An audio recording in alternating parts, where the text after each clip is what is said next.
Muy buenas tardes, bienvenidos y bienvenidas a este podcast académico. Les habla Ani Viviana Banguera. Hoy conversamos sobre el quehacer educativo y pedagógico. Nuestro propósito en este podcast es poder reflexionar sobre los desarrollos educativos del pasado y mirar cómo estos siguen siendo persistentes en el presente. Vamos a mirar, cuáles son esos desafíos en la actualidad en la parte educativa. Hoy me acompañan 3 estudiantes de la maestría en educación de la Corporación Universitaria Ibero. Estamos con Claudia, Yamile y Balinides. Bienvenidas, mujeres, de nuevo. Gracias por estar aquí. Gracias, Ani. Para iniciar, considero que entender la praxis pedagógica actual implica mirar hacia atrás. Lo debemos hacer.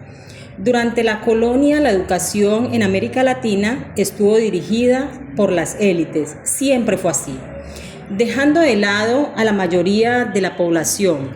Después, con la modernidad, se fortaleció la pedagogía como disciplina. Comenio, ese gran pedagogo, con su didáctica magna, propuso métodos más organizados, mientras Rousseau, con Emilio, él situó al niño como el centro del proceso. Todavía permean nuestras prácticas, pues seguimos preguntándonos cómo lograr que el estudiante sea realmente el protagonista de su aprendizaje y no solo sea el receptor de esa información que nosotros transmitimos. Muchísimas gracias. Muy cierto, Claudia. Bueno, igual quiero contarles de que estamos con 3 mujeres maravillosas, 3 educadoras. Claudia y Yamile son de Buenaventura. Balinides es una mujer docente de Santa Marta. Así que por ahora me parece importante y me gustaría que Yamile nos cuente un poco sobre cómo ve estos debates en el contexto de Buenaventura.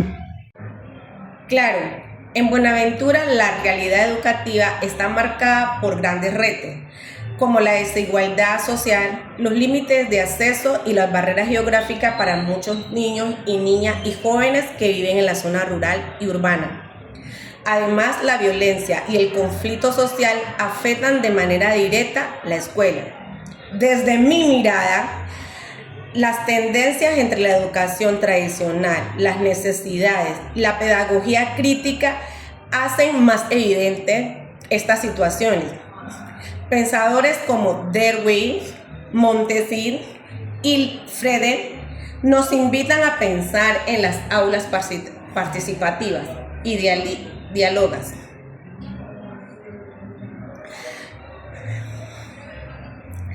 Así es, Yamile. Miramos de que desafortunadamente en Buenaventura hace poco, se dio eso de que hubo un confinamiento, ¿no? De que se miró, de que desafortunadamente toda la violencia afecta directamente a que los chicos vayan a estudiar, ¿no? Entonces miramos cómo es un comunicado de unas bandas criminales lo que hace es resguardar las familias para que sus hijos no vayan a las instituciones educativas. Así que es una realidad bastante compleja, ¿ya? Miramos también de que muchas veces hay una problemática en la parte educativa acá en Buenaventura, de que se dice de que estamos en una ciudad donde no se habla más de educación sino de educación, pero nosotras que estamos dedicadas en este ámbito miramos de que el currículo que se editan aún en las instituciones educativas es el mismo tradicional, el que se da normalmente. Así que me gustaría, Yami, también que me cuentes un poco sobre qué opinas sobre esto. Sí, muchas gracias, Vivi.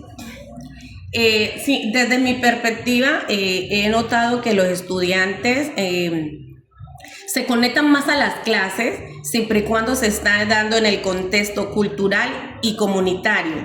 Sin embargo, como nos decía la compañera Viviana, vemos que el currículo no nos ayuda a avanzar para eso, ¿no? Y los jóvenes no se sienten como acorde, no se sienten como identificados en estos contextos. Muchísimas gracias, Yamile, por tu apreciación. Lo que tú dices muestra realmente la importancia de poder contextualizar la enseñanza, de poder mirar, digamos, qué es lo que está pasando con los jóvenes, con los niños, en su contexto cultural. Así que pues ahora pues para mí es muy importante también poder contextualizar y saber, digamos, qué está pasando desde la voz de Balinides. Me gustaría saber qué piensas sobre los desafíos actuales en la praxis pedagógica. Bienvenida a este espacio. Gracias. Yo creo que los retos son enormes. Uno de ellos es la inclusión educativa en los aspectos donde se desarrollan mis clases. He visto cómo niños en condición de discapacidad o estudiantes de comunidad afrodescendiente encuentran muchas barreras. También está el tema de la brecha digital, aunque las TIC son un recurso valioso, no todos los estudiantes tienen acceso a ellas, lo que genera desigualdad.